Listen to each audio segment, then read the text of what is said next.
Hello friends, आप सभी का स्वागत है माय ऑनलाइन क्लासरूम चैनल पे। और देखिए, आज इस वीडियो में मैं आपको एक्सप्लेन करने वाली हूँ हिटलर्स पॉलिसी टुवर्ड्स वीमेन। ठीक है, तो देखिए हिटलर की क्या पॉलिसी थी टुवर्ड्स वीमेन, तो इसके बारे में हम समझेंगे। और यहाँ से काफ़ी इंपॉर्टेंट क्वेश्चन जो है आपके 3 मार्क्स का और 5 मार्क का इजिली बन जाता है। ठीक है, और ये देखिए क्लास 9 का हिस्ट्री का चैप्टर 3 है, Nazism and the rise of Hitler, उसका ये इंपॉर्टेंट टॉपिक है। तो देखिए जान लेते हैं। तो ये देखिए जो क्वेश्चन है, जब ये आएगा तो आपको कुछ सब हेडिंग्स में इसको डिवाइड करना पड़ेगा और सब हेडिंग्स के अकॉर्डिंग ही हम इसको इजिली लर्न भी कर सकते हैं, हम समझ भी जाते हैं। ठीक है, तो अगर आप समझ जाओगे तो आप तो आराम से लिख लोगे एग्जाम में। तो देखिए सबसे पहला जो पॉइंट है, यानी सबसे पहले जो सब हेडिंग है इसमें, तो किस तरह का बर्ताव था हिटलर का महिलाओं के प्रति। ठीक है, महिलाओं को क्या समाज में एक इक्वल जो अधिकार था वो मिला था या नहीं मिला था, तो उसके बारे में हम थोड़ा समझेंगे। तो ये नाजी सोसाइटी की बात हो रही है नाजिज्म के अंतर्गत। तो देखिए सुप्योरिटी ऑफ मैन, तो उस टाइम पे जब हिटलर का शासन चल रहा था जर्मनी पे, तो वहाँ पे मैन को सबसे ज़्यादा सुपीरियर माना जाता था। यानी अगर कंपैरिजन किया जाए, कंपेयर किया जाता था वीमेन से, तो उनके कंपैरिजन बिल्कुल नाजी सोसाइटी में जो मैन थे वो सुपीरियर थे। और यहाँ पे देखिए किस तरह से ये चीज़ों को बच्चों को भी बताया जाता था। ठीक है, तो चिल्ड्रन को नाजी जर्मनी में रिपीटली, ठीक है, बार बार उनको ये चीज़ बताई जाती थी कि जो वीमेन है वो रेडिकली डिफरेंट है मैन से। यानी ऑरिजिन के हिसाब से, उत्पत्ति के हिसाब से, प्राकृतिक तौर पे देखा जाए तो वहाँ से जो वीमेन है वो डिफरेंट है मैन से। ठीक है, और नाजीज बिल्कुल अगेंस्ट थे डेमोक्रेटिक राइट्स ऑफ वीमेन, यानी किसी तरह के पॉलिटिकल राइट्स यानी राइट टू वोट, इस तरह के अधिकार उन्हें ना मिले या एसोसिएशन यूनियन बनाने के उन्हें अधिकार ना मिले।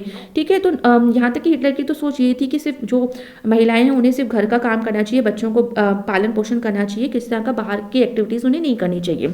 अच्छा, बॉयज़ को जहाँ पे बहुत ही एग्रेसिव, मैस्कुलिन और स्टील हार्टेड बनाने की शिक्षा दी जाती थी, वहीं पे जो गर्ल्स थी उनको बोला जाता था कि हाँ ये अच्छी माएँ बन सकती हैं और सिर्फ क्या कर सकती हैं, सिर्फ जो प्योर ब्लडेड आर्यन चिल्ड्रन है, ठीक है ना, उनको उनका पालन पोषण करने के लिए सही है।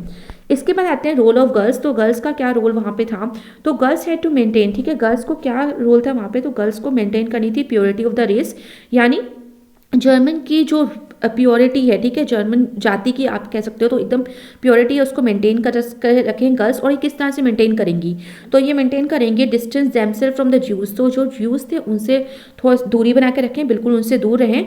और लुक आफ्टर दी होम, अपने घर का देखभाल करें, अपने घर में रहें। And teach their children Nazi values, इसके साथ ही अपने बच्चों को वो नाजी वैल्यूज़ की शिक्षा दें। और इसके साथ ही देखिए उनको ये भी माना जाता था कि आगे चल के भविष्य में वो एक तरह के बियरर्स हैं, ठीक है, जिसकी वजह से आर्यन कल्चर और जो रेस है, जो जाति है और जो संस्कार है, जो भी कल्चर है, सभ्यता है आर्यंस की, वो आगे बढ़ती जाएगी। ठीक है, इसके बाद आते हैं अवार्ड्स एंड पनिशमेंट। तो देखिए वीमेन के लिए कुछ अवार्ड्स और कुछ पनिशमेंट भी थे उस टाइम पे। तो ये कब ऐसा कुछ एक्टिविटीज़ वो करती थी तो उन्हें अवार्ड्स दिए जाते थे, और कब वो कुछ ऐसा काम करती थी जब उन्हें पनिशमेंट दी जाती थी। ठीक है, तो आप ओवरऑल देखोगे तो कंडीशन जो थी वीमेन की कोई ज़्यादा अच्छी नहीं थी उस टाइम पे। तो वीमेन जो रेशली अनडिस्ट्राइबल चिल्ड्रन को पैदा करती थी, ठीक है, तो उनको पनिशमेंट मिलती थी, पनिश किया जाता था। और जो प्रोड्यूस करते थे रेशली डिस्ट्राइबल चिल्ड्रन को, ठीक है, तो जो महिलाएं रेशली डिस्ट्राइबल यानी आर्यन जो जर्मन्स थे उनको प्रोड्यूस करती थी, ठीक है, उनको अवार्ड्स दिए जाते थे। और किस तरह के अवार्ड्स दिए जाते थे, तो पनिशमेंट के बारे में हम थोड़ा सा आगे भी और समझेंगे अच्छे से। तो पहले अवार्ड्स देख लेते हैं। तो उनको ट्रीटमेंट जो है ना, ट्रीटमेंट जो है हॉस्पिटल्स में वो मिलते थे, ठीक है, अच्छे से उनको ट्रीटमेंट मिलते थे, कंसेशंस मिलते थे, शॉप्स में लाइन नहीं लगानी पड़ती थी उनको, थिएटर में टिकट्स कंसेशंस पे मिलते थे कम रेट पे, इवन जो रेलवे फेयर्स पे उसमें भी किसी न किसी तरह की उनको कटौती, किसी न किसी तरह की छूट मिल जाती थी। अब आते हैं प्रिंसिपल ऑफ मेजोरिटिज्म। तो इसमें देखिए हिटलर हमेशा ये चाहता था और ये फॉलो भी करता था प्रिंसिपल ऑफ मेजोरिटिज्म, ठीक है, कि वो चाहता था जर्मनी को superior banana through out the world. तो इसके लिए देखिए उसने क्या, क्योंकि अगर पॉपुलेशन और अगर मेजोरिटी रहेगी हमेशा, तो आप ज़्यादा हावी रहोगे दूसरे पे और आप इजीली डोमिनेंस कर सकते हो दूसरे पे। ठीक है, तो इस वजह से उसने हमेशा इनकरेज किया वीमेन को कि produce many children. Honour crosses were awarded, जिस तरह से मिलिट्री और आर्मी में जो अवार्ड्स दिए जाते थे, जो मेडल्स दिए जाते थे, उसी तरीके से महिलाओं को भी वहाँ पे अवार्ड दिए जाते थे, ज़्यादा से ज़्यादा बच्चे पैदा करने के लिए। इसमें देखिए जैसे ब्रॉन्ज क्रॉस जो था, ये जो मेडल था ये 4 चिल्ड्रन जो करती थी तो उनको दिया जाता था, सिल्वर दिया जाता था 6 चिल्ड्रन पे, और जो गोल्ड था वो 8 या 8 से ज़्यादा बच्चे पैदा करने पे ये अवार्ड, ये मेडल दिया जाता था, ठीक है, एज अ अवार्ड। इसके बाद देखते हैं code of conduct for women. तो कुछ कोड ऑफ कंडक्ट यानी कुछ नियम कानून भी थे जो वीमेन को वहाँ पे मान्य होते थे नाजी सोसाइटी में।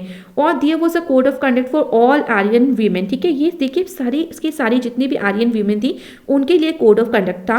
सारी की सारी आर्यन वीमेन अगर कोई भी डाइवर्ट होता था इस प्रिस्क्रिप्ट कोड ऑफ कंडक्ट से, भटक जाता था, ठीक है, और इस चीज़ को मानता नहीं था या पब्लिकली आप कह सकते हो कि वो चीज़ को फॉलो नहीं करता था, तो उसको पब्लिकली कंडेम्ड यानी पब्लिकली उसकी निंदा की जाती थी, ठीक है, उसको क्रिटिसाइज किया जाता था, उसकी निंदा की जाती थी और सिवियरली पनिश, उनको पनिशमेंट भी दी जाती थी।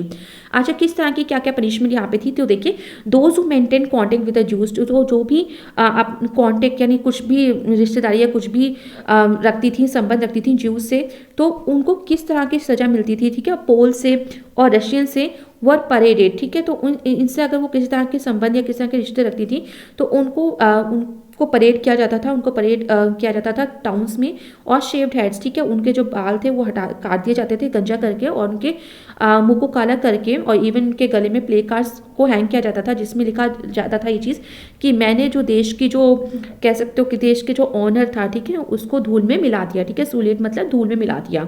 तो मैंने रिसीव जेल सेंटेंस के साथ ही काफ़ी हद तक अगर कोई इस तरह के क्राइम करता था इस तरह की, तो उनको पनिशमेंट और भी ज़्यादा मिलती थी, तो उनको जेल में डाल दिया जाता था।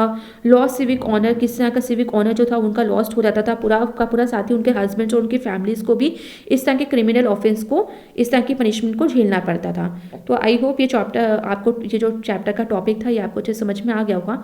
So thank you everyone and please like share and subscribe this channel for more updates.